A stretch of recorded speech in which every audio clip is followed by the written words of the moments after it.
La nouvelle version du plan américain a été discutée jusqu'au dernier moment.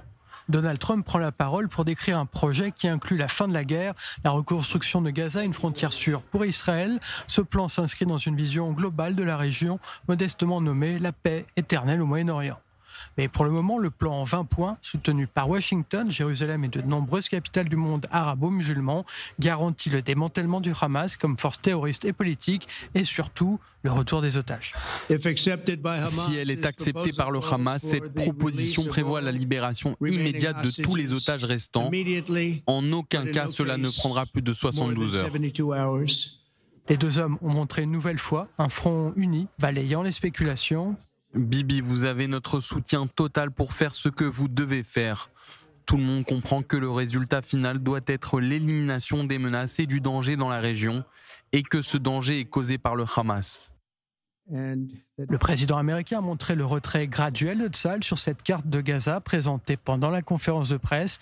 Le Premier ministre israélien a obtenu dans la dernière étape du retrait de Tsahal une zone tampon le long de la frontière avec Gaza et sur le stratégique axe de Philadelphie.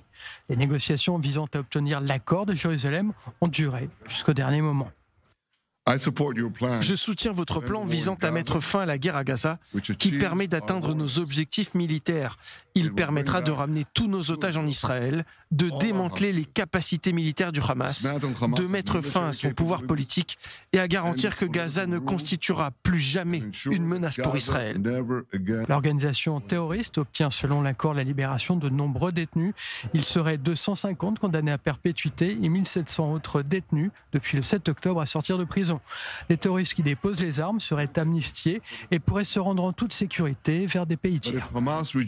Mais si le Hamas rejette votre plan, Monsieur le Président, ou s'il l'accepte en apparence, puis fait tout pour le contrecarrer, alors Israël finira le travail seul.